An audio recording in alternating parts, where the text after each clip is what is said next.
हरी, नीली और काली, तीन चुड़ैलें। भाग 2। नीलम चुड़ैल। पिछले भाग में आपने देखा कि किस तरह हरे रंग की हरियाली चुड़ैल लोगों को परेशान करती है, सुहाग का जोड़ा ले जाने वाले लोगों को तंग करती है। असल में हरियाली चुड़ैल, जिसका असली नाम देविका था, उसके पति ने धोखा देकर उसे मार डाला था। तब से देविका हरियाली चुड़ैल बनकर बदला लेने के लिए भटक रही है। अब आगे देखिए। आधी रात का समय था।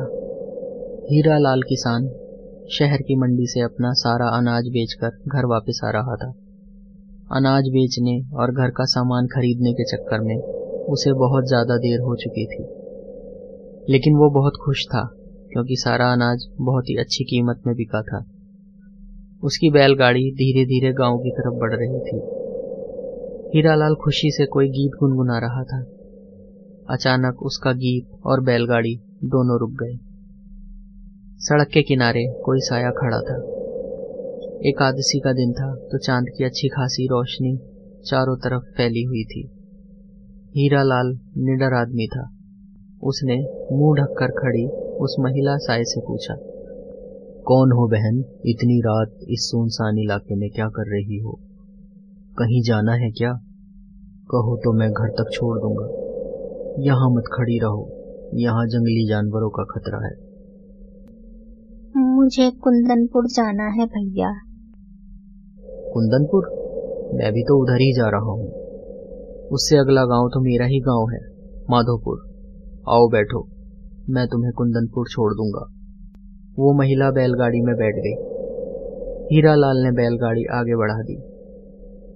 जब गाड़ी कुंदनपुर पहुंची तो हीरालाल ने पीछे पलटकर देखा और कहा, उतरो बहन, कुंदनपुर आ गया।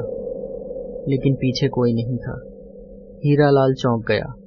फिर उसने सोचा कि शायद उसके बोलने से पहले ही वो उतरकर चली गई होगी। घर आसपास ही होगा तो वो तुरंत घर के अंदर चली गई होगी। उसे भी देर हो रही थी तो वो फौरन ही बैलगाड़ी आगे बढ़ाकर वहां से अपने गांव की तरफ चल दिया। हीरालाल जब अपने घर पहुंचा तो भरी हुई और चमकती हुई गाड़ी देखकर वो चौंक पड़ा।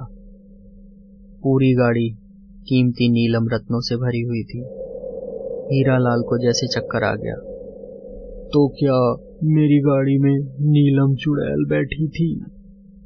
इतना बोलते बोलते वो चक्कर खाकर गिर गया और बेहोश हो गया। ये कोई पहली घटना नहीं थी। मोहनपुर तालुका के करीब 15 गांवों में यही ड्रामा आए दिन होता रहता था। वहां आधी रात को सड़कों और गांव की गलियों में नीले रंग की नीलम चुड़ैल घूमती रहती थी।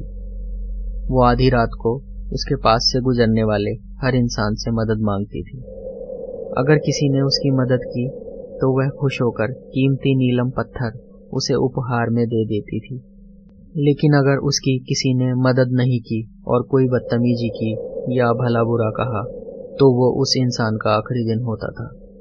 कुछ साल पहले ऐसा नहीं था। नीलम चुड़ैल का कोई आतंक वहां नहीं था, क्योंकि कुछ साल पहले वो नीलम नाम की एक सीधी सादी लड़की थी जो अपने माँ बाप और भाइयों के साथ बलिदानपुर में रहती थी। उस बेचारी को उसके माँ बाप और परिवार वाले भी पसंद नहीं करते थे क्योंकि वो बहुत बदसूरत थी। एक दिन उससे छुटकारा पाने के लिए उसके पिता और भाई उसे दूर जंगल में छोड़कर भाग आए। वो किसी तरह जंगल से बाहर आ गई, लेकिन अपने घर का रास्ता नहीं ढूंढ पाई। उसने लोगों से मदद मांगी, लेकिन उसकी बदसूरती की वजह से लोग या तो डरकर भागने लगे या उसे दुत्कार कर वहां से भगा देते। वो कई दिनों से भूखी थी। कुछ लोगों ने उसकी मदद भी की और खाने पीने का सामान दे दिया, लेकिन वो यहाँ वहां भटकती रही और एक दिन बीमार होकर सड़क के किनारे ही मर गई। ज्यादातर लोगों ने उसकी तरफ देखा तक नहीं, लेकिन कुछ भले लोगों ने उसका विधिवत अंतिम संस्कार कर दिया। लोगों ने उसे बहुत दुख दिए थे, इसलिए उस दिन के बाद से वो चुड़ैल बनकर घूमने लगी।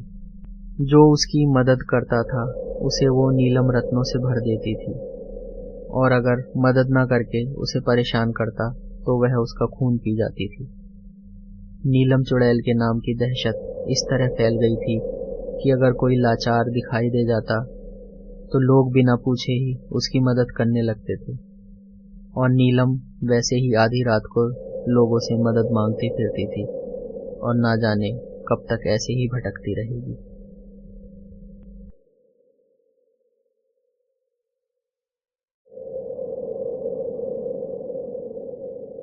हमारी वीडियो को लाइक करें, शेयर करें और सब्सक्राइब करें और नए वीडियोस के नोटिफिकेशन के लिए बेल आइकन क्लिक करें।